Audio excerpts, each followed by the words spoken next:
Right, நான் போன கிளாஸில் 20 கேள்வி பார்த்தோம். என்ன 21வது கேள்வியிலேருந்து இன்னைக்கு பார்ப்போம்.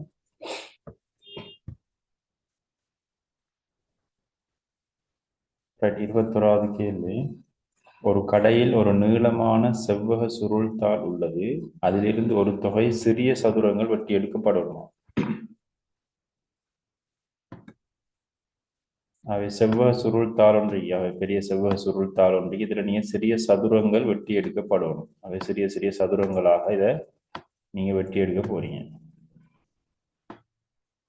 அதிலிருந்து ஒரு தொகை சிறிய சதுரங்கள் வெட்டி எடுக்கப்பட வேண்டியுள்ளது. தேவையான அளவு சதுரங்களை வெட்டி எடுப்பதற்கு போதுமான தாளின் மிக குறைந்த நீளத்தை காண்பது. ஆகவே இப்போ நீங்க உதாரணமாக தேவையான அளவு சதுரங்கள்ன்றது உதாரணமாக 20 சதுரங்கள் வெட்டி எடுக்கப்படும். அப்ப 20 சதுரங்கள் வெட்டி எடுக்கப்படுமாக இருந்தால் இந்த செவ்வக நிலத்தால எவ்வளவு நீளம் தேவைப்படும் அப்படின்றது தான் கண்டுபிடிக்கணும். அப்ப இந்த செய்நிரல், இந்த ப்ரோக்ராமினுடைய வெளியீடு என்னப்ப? வெளியீடு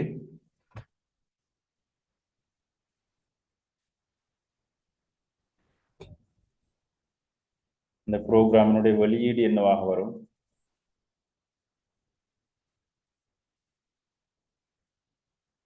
இந்த தாளினுடைய மிக குறைந்த நீளம் என, அந்த செவ்வக தாளினுடைய மிக குறைந்த நீளம், அந்த சதுரங்கள் தேவையான அளவு சதுரங்களை வெட்டி எடுக்கிறதுக்கு எவ்வளவு நீளமான தாள் போகும் அப்படின்றது தான் வெளியீடாக இருக்கும். ஆக இந்த ப்ரோக்ராமினுடைய உள்ளீடு என்ன அப்படின்னு தான் கேட்கப்பட்டிருக்கிறது. அவை இப்ப நீளத்தை நீங்க கண்டுபிடிக்கணுமாக இருந்தால் நீளம் தானே உங்களோட வெளியீடாக வரப்போகுது. அப்ப இதுதான் வெளியீடு, அவுட்புட் வரப்போகுது.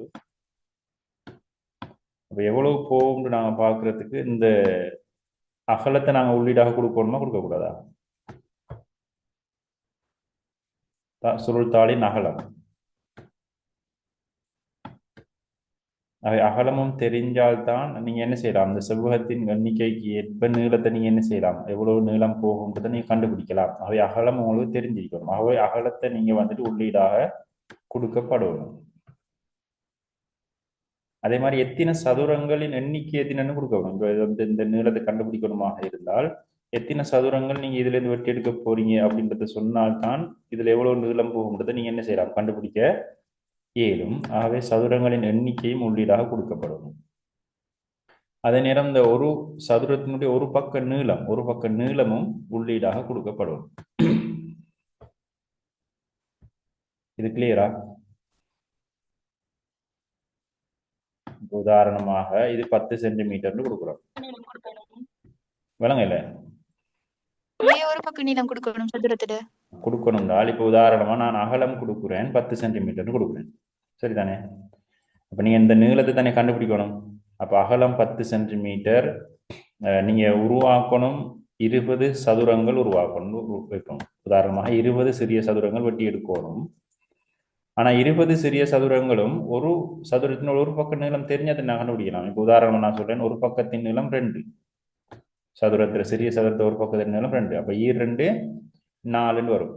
அவை 2 2ன்னு சொல்லி இங்கே எத்தனை வெட்டி எடுக்கலாம், 5 வெட்டி எடுக்கலாம் மொத்தம். இது 10 சென்டிமீட்டராக இருந்தால் இது 2 2ஆக இருந்தால் தான் 5 வெட்டி எடுக்கலாம். அவை 5, இதுல வந்துட்டு 10, அவை இன்னொரு வரி வந்தால் 15, இன்னொரு வரி வந்தால் 20. அவை 20 சதுரங்கள் வெட்டி எடுக்கிறதாக இருந்தால் 20 சதுரத்தினுடைய இந்த ஒவ்வொன்றையும் நீளம் தெரிஞ்சிருக்கணும். எங்களுக்கு தெரிஞ்சாதான் அவை 2 4 6 8 அவை இதனுடைய நீளம், அவை நீளம் 8 சென்டிமீட்டர்ன்றதை நீங்க கண்டுபிடிக்கலாம்.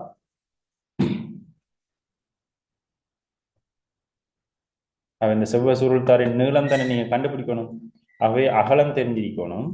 அவை இந்த சதுரத்தினுடைய ஒரு பக்க நீளமும் தெரிஞ்சிருக்கணும். அப்பதான் நாங்க வந்துட்டு எத்தனை சதுரங்கள், அந்த சதுரங்களோட நீளத்தின் அடிப்படையில் இந்த செவ்வக சுருள்தாளின் நீளத்தை நீங்க கண்டுபிடிக்க இயலும். ஒரு பக்க நீளம் தெரிஞ்சதானே அந்த சதுரத்தின் பரப்பளவு எங்களுக்கு வழங்கும். கிளியர்? அது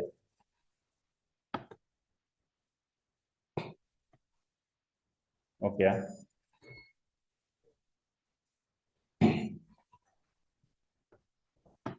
ஆகவே அதுதான் மூன்றுமே உள்ளீடாக வரும். ஆகவே ஏபிசி எல்லாம் சரி. 22வது கேள்வி பாருங்க. மீள் செயல் தெரிவு. ஆக ஒரு நெறிமுறை ஒன்று 3 வகையான கட்டுப்பாட்டு கட்டமைப்புகளை கொண்டிருக்கும். என்ன அது என்னென்ன? தொடரில் ஒன்று இருக்கும். தொடரி, அடுத்தது தெரிவு, மீள்செயல். இது மூன்றும் தான் ஒரு நெறிமுறை ஒன்றின் கட்டுப்பாட்டு கட்டமைப்பு. தொடரி என்பது தொடர்ச்சியாக போய்கொண்டிருக்கும். எந்த ஒரு தெரிவும் அதுல காணப்படாது. தெரிவுனால் ஒரு செலக்ஷன். என்ன இஃப் நாங்கள் பாவிப்போம், நாங்கள் இதுக்கு தான் இஃப் பாவிப்போம். பெஸ்கல் ப்ரோக்ராமில் இஃப் பாவிக்கிறது தெரிவுக்கு தான். ஆம் இல்லை அப்படின்னு சொல்லி ஒரு 2 வரும். ஆகவே ஆமாக இருந்தால், ஆகவே நாங்கள் தெரிவுக்கு இந்த டைமண்ட் ஷேப் பாவிப்போம். தெரிவு நாங்கள் ஃப்ளோ சார்ட்டில் காட்டுறதுக்கு ஆம் கொண்டு வரும், எஸ் கொண்டு வரும், அடுத்தது நோன் கொண்டு வரும். எஸ் பக்கம் போய் நீங்கள் என் பண்ணலாம், முடியலாம், அல்லது நோ பக்கம் போய் முடியலாம், 2 பக்கம் போய் முடியலாம். அப்போ இது நாங்கள் தெரிவுன்னு சொல்லுவோம். மீள் சேர்ந்தால் இதே தெரிவு அடையாளம் வந்து ஆம் அல்லது இல்லையினூடாக போய் திரும்பவும் இப்படியே திரும்ப வந்து அதே நிபந்தனை திரும்பவும் செக் பண்ணப்பட்டு திரும்பவும் நடக்குமாக இருந்தால் இதை நாங்கள் சொல்லுவோம் மீள் செயல். இப்போ இங்கே வந்துட்டு திரும்ப ஒரு தடவை தான் இந்த நிபந்தனை செக் பண்ணப்படும், அதோட முடிவு காணுமாக இருந்தால் தெரிவு. திரும்பவும் அதே நிபந்தனைகள் திரும்ப திரும்ப செக் பண்ணப்படுமாக இருந்தால் அதை நான் சொல்லுவோம் மீள் செயல் அப்படின்னு சொல்லுவோம். தொடர் என்றால் இந்த தெரிவு ஒன்று காணப்படாது டிரெக்டாக, இந்த டைமண்ட் ஷேப்பே அந்த ஃப்ளோ சார்ட்ல காணப்படாது. தொடரில் தெரிவு மீள் செயலில் இந்த டைமண்ட் ஷேப் காணப்படும். இதுதான் 3 வகையான கட்டுப்பாட்டு கட்டமைப்புகள் ஒரு நெறிமுறை, ஒரு அல்கோரிதம்ல வரக்கூடிய. என்ன அல்கோரிதம் ஒன்று நாங்கள் எழுதும் போது நெறிமுறை ஒன்று நாங்கள் ஃப்ளோ சார்ட்லையும் காட்டலாம், அல்லது இன்னொரு முறையில் காட்டலாம். எப்படி நெறிமுறை ஒன்று நாங்கள் என்ன காட்சிப்படுத்துறதுக்கு 2 முறைகள் பயன்படுத்தலாமே. ஒன்று வந்து ஃப்ளோ சார்ட், அடுத்தது வேற எப்படி காட்சிப்படுத்தலாம்? அடுத்தது போலி குறிமுறை. என்ன போலி குறிமுறை, சூடோ கோட் அப்படின்னு சொல்லுவோம். அவை போலி குறிமுறையின் மூலமாக அல்லது வந்துட்டு ஃப்ளோ சார்ட் மூலமாகத்தான் ஒரு நெறிமுறை காட்சிப்படுத்தப்படும். அது 3 கட்டுப்பாட்டு கட்டமைப்புகள் இருக்கும். ஒன்று வந்து தொடரி, தெரிவு, மீள் செயலாக இருக்கும். ஆகவே உங்களுக்கு 4 வகையான ப்ரோக்ராம் தரப்பட்டிருக்குது. இதுல மீள் செயலும் காணப்படணுமாம், தெரிவும் காணப்படணுமாம். இன்னும் 2 கட்டுப்பாட்டு கட்டமைப்புகளும் எதுக்கு தேவைப்படும்? 2மே தேவைப்படுறது எதுக்குன்னு தான் கேட்கப்பட்டிருக்கு. முதலாவது பாருங்க, தரப்பட்டுள்ள 2 எண்களின் சராசரியை கணித்தல். இது வந்துட்டு என்ன வகையான கட்டுப்பாட்டு கட்டமைப்புக்குள்ள வரும்? முதலாவது சராசரி காண்றது. தொடரி. தொடரி. ஏன்னா இது தொடரிக்குள்ளதான் வரும். அப்ப இதுல எந்த தெரிவுமே இல்லை. நாங்கள் முதலாவது 2 எண்களை உள்ளீடாக வழங்கணும். அந்த உள்ளீடுகளினுடைய மொத்தம் கணிக்கப்படும். மொத்தத்தை வந்துட்டு 2ஆல் பிரிச்சோம்னால் சராசரி வரும். என்ன அதாவது தொடக்கம் வரும், ஸ்டார்ட். அப்புறம் நாங்கள் என்ன செய்யணும்? 2 எண்களை என்ன செய்வோம்? உள்ளீடு செய்வோம். N1 N2 எடுக்கலாம். N1 N2 சொல்லி 2 எண்களை நாங்கள் உள்ளீடு செஞ்சோம்னு சொன்னால் உள்ளீடாக வரும். இணைகரம் வந்து நாங்கள் உள்ளீட்டுக்கு பாவிப்போம். அப்புறம் நாங்கள் இதில் டோட்டல் கணிக்கப்படணும். வந்து நாங்கள் முறை வழியாக்கும் சமன்பாடுகள் முறை வழியாகிறதுக்குள்ள வரும். டோட்டல் சமன் நாங்கள் என்ன செய்யணும்? N1ஐயும் N2ஐயும் கூட்டுவோம். கூட்டினோம்னா எங்களுக்கு கூட்டுத்தொகை வந்துடும். பிறகு இதனுடைய சராசரி காண்றதாக இருந்தால் நாங்கள் வந்துட்டு இந்த கூட்டுத்தொகையை நான் எஸ் என்று எடுத்துக்கிறேன். அந்த எஸ்ஸை வந்துட்டு சராசரியை நான் ஏ என்று எடுத்திருந்தால் சராசரின்றது எவரேஜ்ன்றது இந்த எஸ்ஸை 2ஆல் என்ன செய்யணும்? நாங்கள் பிரிச்சோம்னு சொன்னால் சராசரி வரும், அதோட எண்டாகும் முடியும். இங்க ஒரு தெரிவு ஒன்றோ மீள் செயல் ஒன்றோ வரப்போறது இல்லை. என்ன அப்ப இதை நான் சொல்லுவோம் தொடரி. இங்க வந்து டைமண்ட் ஷேப் வராது. 2 எண்களை நாங்கள் உள்ளீடு செஞ்சால் அதனுடைய சராசரியை காண்பது. அவை தொடரியாக இருக்கும். ஓர் எண் முதன்மை எண்ணா என சோதித்தல். அது எதுக்குள்ள வரும்? தெரிவி. ஒரு வந்து தெரிவு. என்ன தெரிவுக்குள்ள வரும். முதன்மை எண்ணாண்டு நாங்கள் எப்படி நாங்கள் ப்ரோக்ராம்ல காண்றது? முதன்மை எண்ணாண்டு பார்க்கணும். முதன்மை எண் என்றால் என்ன?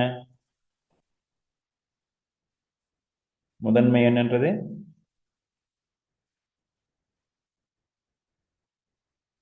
முதன்மை என்றால் ஒன்றாலும் தன்னாலும் பிரிபடக்கூடிய எண்கள் என்ன, அதாவது இரண்டு காரணிகளை மட்டும் கொண்ட எண்கள் தான் முதன்மை எண்கள் அப்படின்னு சொல்ல போறோம். இப்போ நாங்கள் ப்ரோக்ராம்ல முதன்மை எண்ணான்னு கண்டுபிடிக்கிறதுக்கு தெரிவு இல்லை, இதுக்கு வந்துட்டு மீள் செயல் தான் தேவைப்படும்.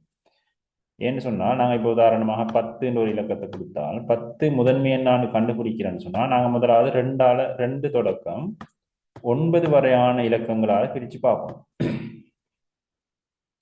அதாவது 10ன்றது கட்டாயம் ஒன்றாலையும் 10ஆலையும் பிரிபடும் தானே, எல்லா இலக்கமும் ஒன்றாலையும் தன்னாலையும் பிரிபடும். அவே நாங்கள் அதை செக் பண்ண வேண்டிய அவசியம் இல்லை, அந்த 2 இலக்கங்களால எல்லா இலக்கங்களும் பிரிபடும்.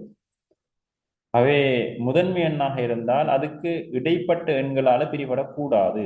ஏதால ஒன்றால சரி பிரிபட்டு மீதி பூஜ்ஜியமாக வருமாக இருந்தால் அது முதன்மை எண்ணாக வராது. அவை முதன்மை எண்ணான்னு செக் பண்றதுக்கு நாங்கள் ப்ரோக்ராம்ல என்ன ஐடியான்னு சொன்னால் அந்த எண்ணுக்கு வந்துட்டு ஒன்றுக்கும் அந்த எண்ணுக்கும் இடைப்பட்ட எல்லா இலக்கங்களாலையும் பிரித்து பார்ப்போம். முதலாவது 2ஆல பிரித்து பார்க்கணும். 2ஆல பிரிக்கும் போது மீதி பூஜ்ஜியம் வருமாக இருந்தால் அது முதன்மை எண் இல்லைன்னு சொல்லி முடிவெடுத்துக்கணும். உதாரணமாக இப்போ நாங்கள் 7ன்னு எடுத்தோம்னு சொன்னால் 7 நாங்கள் பிரிக்க போகிறோம். அப்போ எதுக்கும் எந்த எண்களுக்கு இடைப்பட்ட எண்களால் பிரிக்கணும்? நாங்கள் 2, 3, 4, 5, 6 இந்த எல்லா இலக்கங்களையும் பிரிக்கணும். சொல்லுங்க, டவுட்டா?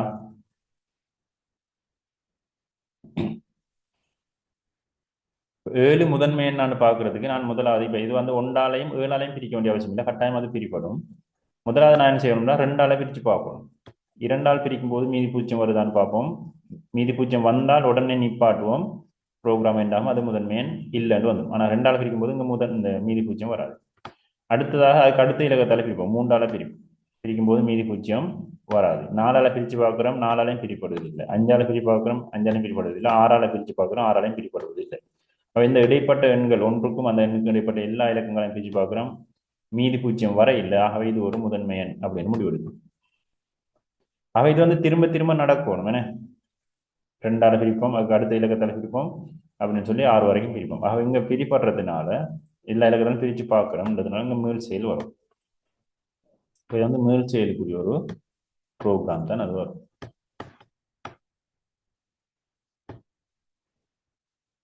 மூன்றாவது, பயனருக்கு ஒரு வரவேற்பு செய்தியை காட்சிப்படுத்தல். அது எதுக்குள்ள வரும்?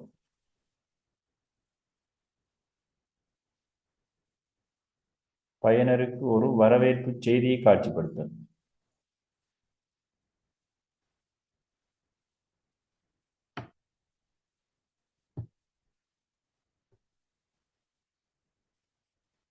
என்ன கட்டுப்பாட்டு கட்டமைப்புல வரும்? இங்க வந்து தொடரி இந்த தெரிவு மீள் செயல் எது செய்திக்கு வரவேற்பு செய்தியை காட்சிப்படுத்துறதுக்கு இப்படி இருந்தால் இங்க போகணும், ஆம் இல்லை என்ற எதுவுமே வராது. ஆகவே இது வந்து தொடரிக்குள்ளதான் வரும். வரவேற்பு செய்தி என்ற உள்ளீடு செய்யறோம், அதை அப்படியே காட்சிப்படுத்துறோம். இங்க வந்து தெரிவோ மீள் செயலோ வரப்போறது இல்லை. இது வந்து தொடரிக்குள்ளதான் வரும். உள்ளீடாக நாங்கள் ஏதாவது வரவேற்பு செய்தியை கொடுத்தால் அது வந்து வெளியீடாக காட்சிப்படுத்தப்படும். அவ்வளவுதான் அதுல இருக்கு. அது தொடரி. ஓகே.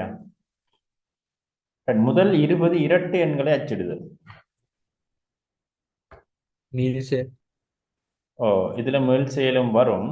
அதே நேரம் இங்க இரட்டை எண்களை அச்சிடும் போது இரட்டை எண்ணான்னு கண்டுபிடிக்க வேண்டிய அவசியமும் வரும். என்ன, தெரிவும் வரும். இரட்டை எண்ணான்னு கண்டுபிடிக்கிறதுக்கு நாங்க 2ஆல பிரிக்கணும். அந்த குறித்த ஒரு இலக்கத்தை ஒவ்வொரு இலக்கம் கொடுத்து 2ஆல பிரிப்பட்டால் மீதி பூஜ்ஜியமானு பார்க்கணும். பட்டால் இரட்டை எண், அதை நாங்க வெளியிடணும் அப்படின்னு சொல்லி 20 எண்கள் அச்சிடுறதுக்காக மேல் செயல் ஒன்று கொடுக்க வேண்டிய வரும். இரட்டை எண்ணான்னு கண்டுபிடிக்கிறதுக்காக தெரிவு ஒன்றும் வரும். சரிதானே? 20 எண்கள்ன்றதுக்குள்ள நாங்கள் மேல் செயல் ஒன்று போடணும். 20 முறை எங்களோட லூப் ரன் ஆகணும். அது இரட்டை எண்ணான்னு கண்டுபிடிக்க வேண்டிய அவசியம் இருக்கிறதுனால அங்கே ஒரு தெரிவு ஒன்று வரும். இரட்டை எண்ணால் ஆம் அல்லது இல்லைன்னு போகும். அதனால இங்க தான் தொடரி தெரிவு ரெண்டும் வரும். கிளியர்? அது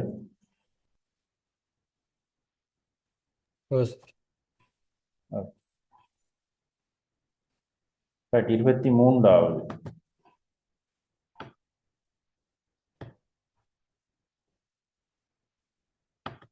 இங்க எண்டும் ஓரும் பாவிக்கப்பட்டிருக்கு. எண்டுனால் உங்களுக்கு தெரியும், என் கேட்ல நாம் பொதுவாக என் கேட் அப்படின்னு சொல்றது. என் கேட்ல வந்து இரண்டுமே உண்மையாக இருந்தால் மட்டும்தான் உண்மை வரும் என்ன பெருக்கல் தானேங்க அவை ரெண்டுமே ஒன்றாக இருந்தால் மட்டும்தான் வெளியீடு ஒன்று வரும் இங்கே ஏதாவது ஒரு உள்ளீடு பூஜ்ஜியமாக இருந்தால் வெளியீடு பூஜ்ஜியம் வந்துடும் ஆகவே என்கேட்ல இரண்டு உள்ளீடுகள் எல்லாமே ஒன்றாக இருந்தால் மட்டும்தான் ஒன்று வரும் ஏன்னா பெருக்கல் ஒரு பூஜ்ஜியம் வந்தாலும் பூஜ்ஜியம் வந்துடும் ஓர் கேட் அப்படின்னு சொல்றது ஓர் செயற்பாடு அப்படின்னு சொல்றது இங்க கூட்டல் ஆகவே ஏதாவது ஒரு உள்ளீடு ஒன்றாக அமைஞ்சாலும் எங்களுக்கு வெளியீடு என்ன வரும் ஒன்றோட எதை கூட்டினாலும் என்ன வந்துடும் எங்களுக்கு ஒன்று வந்துடும் இரண்டுமே பூஜ்ஜியமாக இருந்தால் மட்டும்தான் ஒரு கேட்ல பூஜ்ஜியம் வரும் மற்ற சந்தர்ப்பம் எல்லாத்துலையும் ஒன்றுதான் வரும் இப்போ என் கேட்டினால் சகல செயற்பாடுகளும் உண்மையாக இருந்தால் மட்டும்தான் உண்மை ஓர் கேட்டுன்னு சொன்னால் ஏதாவது ஒரு செயற்பாடு உண்மையாக இருந்தாலும் எங்களுக்கு வெளியீடு உண்மையாக வந்துடும் அது கிளியரா ரெண்டு மோரும்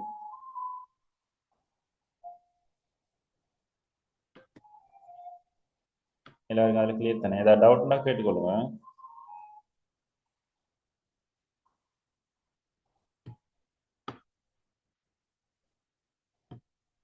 ரைட் இப்போ ஏனுடைய பெறுமதி சயம் உண்டு பியினுடைய பெறுமதி 18ன்னு சொல்லி தரப்பட்டு ஏ வந்துட்டு சயம் உண்டாம் பி வந்துட்டு 18 ரைட் அவ ஏ வந்துட்டு சயமூண்டு அவை சயமூண்டு பெரிது அல்லது சயமூண்டுன்றது உண்மையா பொய்யா ட்ரூவா ஃபால்ஸா முதலாவது கூற்று அப்ப ஏயும் ட்ரூ ட்ரூ என்ன சயமூண்டுக்கு சமனும் இருக்குது சமன் அல்லது பெரிது பெரிது அல்லது சமன் சொன்னால் இது வந்து ட்ரூவாகத்தான் இருக்கு உண்மை சயமூண்டு வந்து சயமூண்டுக்கு ஈக்குவலாக இருக்குது சமனாக இருக்குது அந்த கூற்று ட்ரூ பீனுடைய பெருமானம் 18 சிறிது 25 அது ட்ரூவா ஃபால்ஸ் ஆகும் ட்ரூ என்ன ஆகவே 18 25 விட சின்னதாக இருக்குது என்பதும் ட்ரூ அவை என்கேட்ல ட்ரூ அண்ட் ட்ரூ என்ன ஒன்று ஒன்று தான் அவை ரெண்டுமே ட்ரூவாக இருந்தால் கட்டாயம் வெளியீடு என்னவாக இருக்கும் என்கேட்ல ரெண்டுமே ட்ரூவாக இருந்தால் உண்மையா இருக்கு ட்ரூவா தான் இருக்க போகுது சரியா ரைட் அப்போ என்கேட் இருந்தால் எல்லாமே உண்மையாக இருக்கணும் உண்மையாக இருந்தால் உண்மை ட்ரூண்டே வரும் ரைட் இது வந்துட்டு நாங்கள் சிறிது பெரிது ரெண்டையும் சேர்த்து போட்டால் நாங்கள் நாட் ஈக்குவல் அப்படின்னு சொல்லுவோம் என்ன நாட் ஈக்குவல் அதாவது சமனற்றது அப்போ ஏ வந்து சயமூண்டு 10க்கு சமனற்றதுன்றது உண்மைதானே ட்ரூ தானே சயமூன்றது 10 சமன் இல்லை ஆகவே ட்ரூ பி ஈக்குவல் டு 20 ஆம் பி வந்துட்டு 20க்கு சமன் ஆகிக்குதா இருக்குதா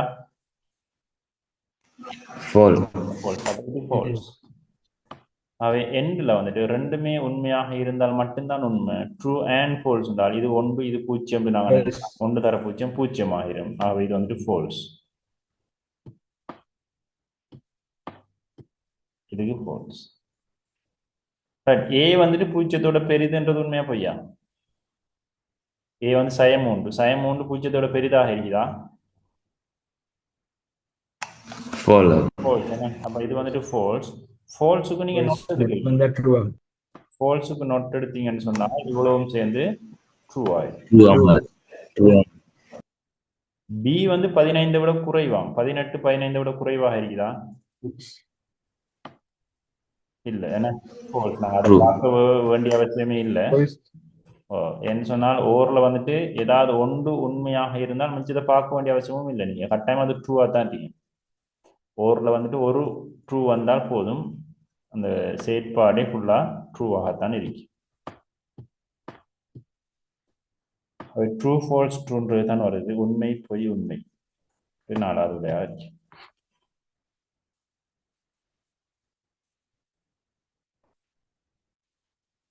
பட் 24வது கேள்வி பார்ப்போம் பட் பெஸ்கர்ல நாங்க வந்துட்டு இந்த அரித்மெட்டிக் ஆபரேஷன் செய்யும் போது முதலாவது நாங்கள் ப்ரெக்கெட்டை செஞ்சு கொள்ளணும் சரியா ஓர்டருக்கு தான் செய்யணும் முதல்ல ப்ரெக்கெட் செய்யணும் அதுக்கப்புறம் நொட் இருந்தால் நொட் செய்யணும் ப்ரெக்கெட் நொட் என்ன அடுத்தது பெருக்கல் பிரித்தல் வரும் என்ன பெருக்கல் பிரித்தல் டிவிஷன் ஒன்று வரும் அடுத்த மாடுலஸ் வரும் மாட் அடுத்தது எண்ட் இப்போ இதெல்லாம் ஒரே பெறுமதிகளை கொண்டது, ஒரே பெறுமதிகளை கொண்டதாக இருக்கும். அதாவது பெருக்கல், பிரித்தல், டிவ், மோட், எண் இதெல்லாம் ஒரே சம பெருமானம் கொண்டதாக இருக்கும். இதுல எது நீங்க முன்னுக்குள்ள இருக்கோ அதை நீங்க செஞ்சீங்கன்னா சரி, முன்னுக்கு எது இருக்கிறோ அதை செஞ்சீங்கன்னால் சரி. இதெல்லாம் சம பெருமானங்களை உடையது. பெருக்கல், பிரித்தல், டிவ், மோட், எண் எல்லாம். அப்புறம் தான் கூட்டல், கழித்தல், ஓர் வரும். அது பிறகுதான் சிறிது, பெரிது, சிறிது அல்லது சமன் என்ன அதெல்லாம் அது பிறகுதான் செய்யணும் நீங்க.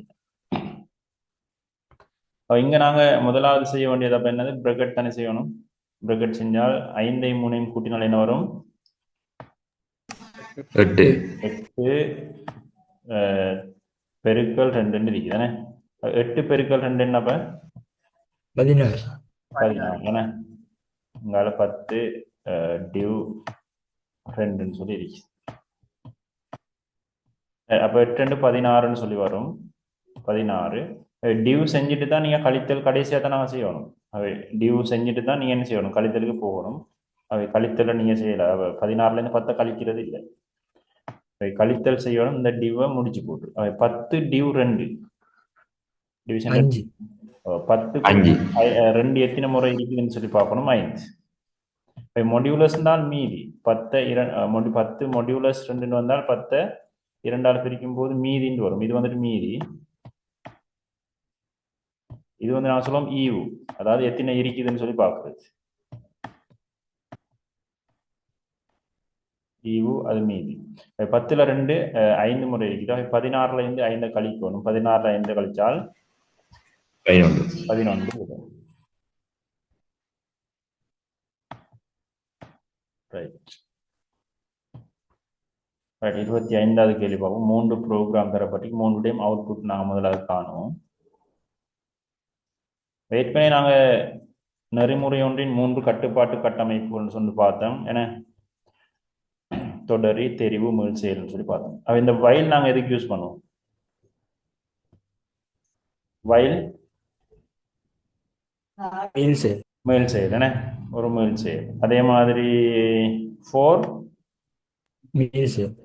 மேல் செயலை தான் யூஸ் பண்ணுவோம். இஃப் வந்துட்டு இஃப் எல்ஸ் எதுக்கு யூஸ் பண்ணுவோம்? தெரிவுக்கு யூஸ் பண்ணுவோம். அவ இங்க தெரிவு பயன்படுத்தப்பட்டிருக்கு, இங்க 2 மேல் செயல் பயன்படுத்தப்பட்டிருக்கு. வைல் ஃபோர் ரிப்பீட் அன்டில்னு சொல்லி இருக்குது. மேல் செயல் 3 வகையான மேல் செயல் இருக்குது. இங்க இஃப் எல்ஸ் பாய்ப்போம். நாங்கள் தெரிவு தொடர்பானது தான் இஃப் எல்ஸ் பாய்ப்போம். இங்க மேல் செயல் அதாவது லூப் பயன்படுத்தப்பட்டிருக்கு. லூப்பை பார்ப்போம். அது எக்ஸ் சமன் 1 அவ இத்தனை நாங்கள் சொல்லுவோம் மாறி அப்படின்னு சொல்லுவோம். வேரியபிள் நான் பெஸ்கரில் சொல்றது. இது வந்துட்டு மாறி ஒன்ற வகை குறிக்கிறது. இப்படிதான் டாட் 2 டாட் வரும், ஈக்குவல் வரும். அதாவது மாறினா பெருமானம் மாறக்கூடியது. எக்ஸுக்கு இப்போ 1 பெருமானம் இருக்கு, பிறகு அந்த எக்ஸ்ட்ரா பெருமானம் மாறும். அதான் மாறி. மாறாத பெருமானங்களுக்கு இந்த டாட் வராது, கன்ஸ்டன்ட் அப்படின்னு சொல்லுவோம். கன்ஸ்டன்ட்டுக்கு இந்த 2 டாட் வராது. ரைட். இப்போ எக்ஸ்ட்ரா பெருமானம் 1 அது ஒரு மாறியாக இருக்குது. ரைட். அப்போ உங்க லூப் வந்துட்டு சொல்லப்பட்டிருக்கு. எக்ஸ்ட்ரா பெருமானம் 10 விட குறைவாக இருக்கும் வரைக்கும் இந்த லூப் என்ன செய்யும், திரும்ப திரும்ப நடக்கும். ஆகவே எக்ஸ்ட்ரா பெருமானம் 1 10 விட குறைவான்னு பார்க்குது, உண்மை. ஆகவே லூப் நடக்கும். ஆகவே எக்ஸோட 2 கூட்டட்டாம். 1 2 அப்ப என்னவாக மாறும்? எக்ஸ்ட்ரா பெருமானம் என்னவாக மாறுது? 1 இல்லாம போய் என்னவா மாறிடும்? 3 திரும்பவும் போய் லூப்பை செக் பண்ணி பார்க்கும். 3 10 விட குறைவான்னு பார்க்கும். 3 10 விட குறைவுன்றது உண்மை. ஆகவே 3 2 என்னவாக மாறும்? திரும்ப 5 மாறும். எக்ஸ்ட்ரா பெருமானம் 5ஆக மாறும்.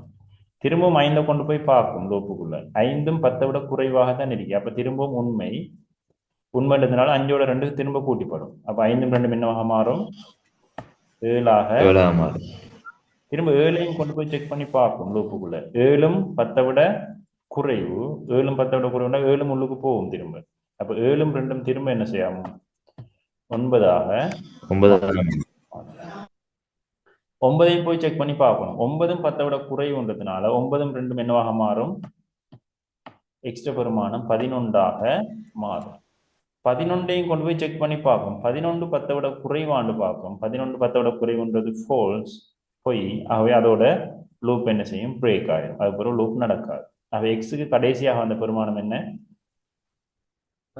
11. ஆகவே 11 இங்க அதோட லூப் முடிஞ்சு, இங்க வைல் லூப் முடிஞ்சு இங்க அப்ப ரைட் எல் என்று நாங்க பாவிக்கிற வெளியீட்டு வெளியீட்டுங்க ரைட் எல்என் ஒன்று பாவிக்கலாம் அல்லது ரைட் ஒன்று பாவிக்கலாம். அப்ப ரைட் எல்என் எக்ஸ், அப்ப எக்ஸ் பெருமானம் என்ன வரும்? இப்ப எக்ஸ் வந்த கடைசி பெருமானம் என்ன? 11. 11. ஆக இதனுடைய வெளியீடு வந்துட்டு 11. ஆக ஒரு ஒன்றில் காட்டப்பட்டுள்ள குறிமுறையின் வெளியீடு 11. கிளியரா எல்லாருக்கும்?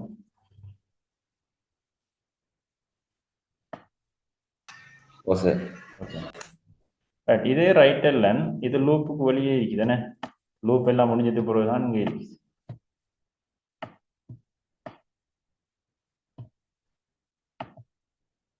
இந்த ரைட் எல்என் வந்து இவரத்துல இருந்து இப்ப என்ன நடக்கும்? இவரத்துல நான் போடுறேன் ரைட் எல்என் எக்ஸ்ன்னு போடுறேன். இப்ப என்ன நடக்கும்?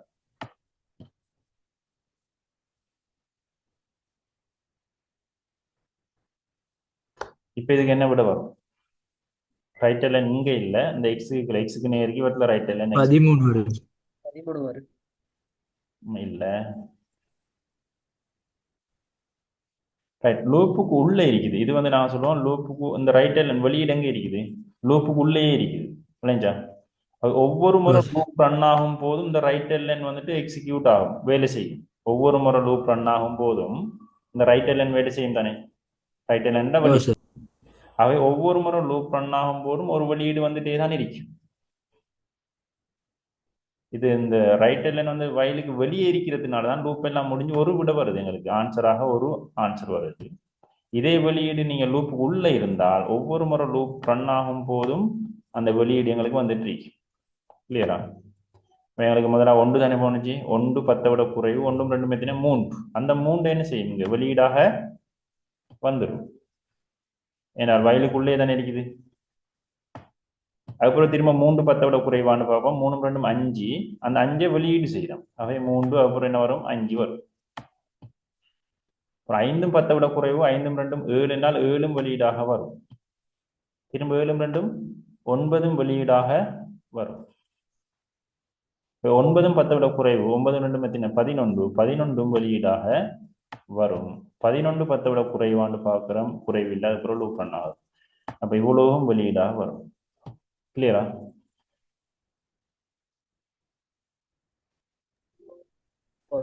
வயலுக்குள்ள வெளியீடு பற்றி வரும். கிளியரா? ஓம் சார். அப்ப இவர்கிட்ட ரைட் எல்என் ஒன்று போடவும் மேலும் ரைட் ஒன்று போடவும் மேலும். ரைட், நான் வெளியீட்டுக்கு நாங்கள் 2 பாவிக்கலாம். ரைட் எல்என் அல்லது ரைட். ரைட் போட்டா என்ன நடக்கும்? ரைட் எக்ஸ்ன்னு கொடுத்திருந்தாங்க.